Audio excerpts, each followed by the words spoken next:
बंधुगण नमस्कार। मु एप्रिल 3 तारीख दिन भारतीय जनता पार्टी इस्तीफा देइथिली एवं मु इस्तीफा पत्र रे लिखिथिली जे भारतीय जनता पार्टी ओडिशा शाखा संपूर्ण भाव में भिन्न एक दल एवं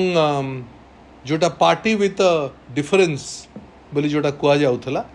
एटा गोटे एणिक गोटे डिफरेंट पार्टी हो जाइछि। से कथा जो कही आज ताहा सत्य प्रमाणित करदेला आउरी अधिक दृढ़ करदेला मोर वक्तव्य को मोर मंतव्य को भारतीय जनता पार्टी ओडिशा प्रदेश। आज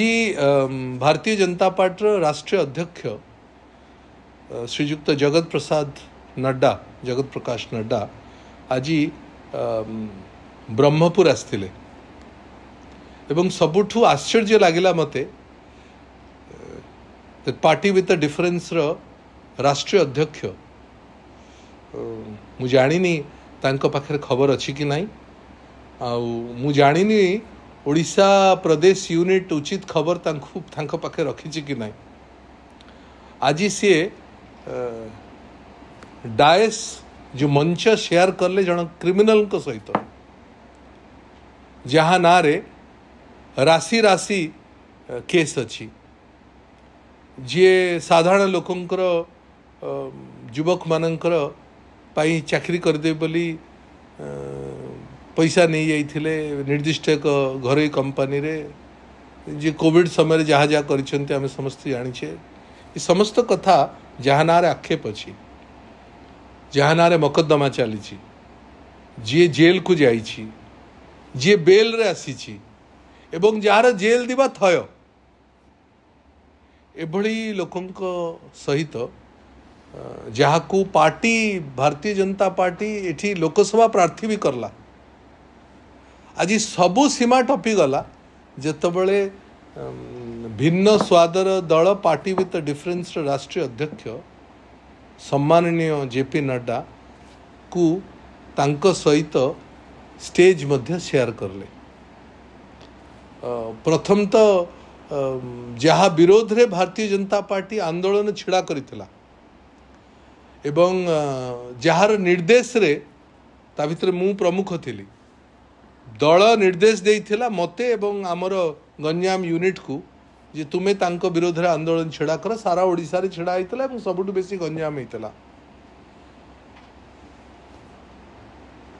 तांको दल प्रार्थी भी करदेला लोकसभा ग्रहण करला दल रे प्रार्थी भी करला एवं आज सबू सीमा टपी गला जे राष्ट्रीय अध्यक्ष पाखरे बसई भी देला। ये बड़ा आश्चर्य कथा एवं से दिन मु निराश होइथिली 3 तारीख दिन जेतबळे मु जो दिन घोषणा तांकर ना हैला से दिन मु निराश होइथिली एवं आज मते लागुची भारतीय जनता पार्टी से दिन ठू आज भीतर आज सबू सीमा टपी गला परे भारतीय जनता पार्टी पूरा कैडर ओडिशार निश्चित भाव में निराश होइथिबो। मु तो व्यक्तिगत भाव में शह टेलीफोन पाई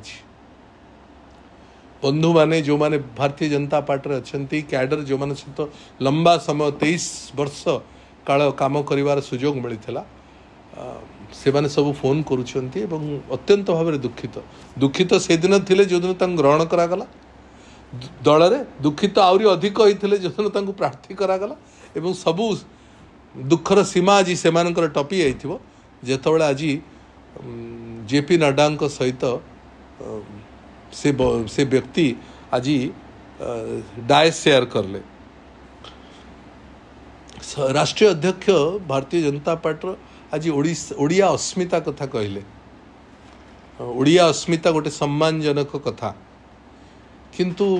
कहा को नहीं ओडिशा ओडिया अस्मिता को टेक रखी भारतीय जनता पार्टी ए भलिया व्यक्ति मानक नहीं करी जो मानक ना रे समस्त प्रकार मकद्दमा अच्छी जी क्रिमिनल बोली साब्यस्त है जहाँ ना रे जे जेल को जाइछंती जे बाहर को आछंती एभली लोक अच्छंती एवं पूर्वतन विधायक चिलिकार जी भारतीय जनता पार्टी कर्मी मानक ऊपर निजे गाड़ी मड़ई देथिले से मानक को पाखरे रखिकरी से मानक प्रार्थी घोषणा करिकरी से मानक दलर पोस्टर बय करिकरी आज ओडिया अस्मिता कथा कहबाटा उचित हो ना मते लगुच ओडिया अस्मिता से मानक नेकरी से मानक पाखरे रखिक ओडिया अस्मिता कहबा डबल स्टैंडर्ड हम तेणु अत्यंत दुखदायक कथा ये ब्रह्मपुर ओडिशावासी तो हसुचंती ओडिशार भारतीय जनता पार्टी कर्मी माने निश्चित भाव आश्चर्य होइथिबे।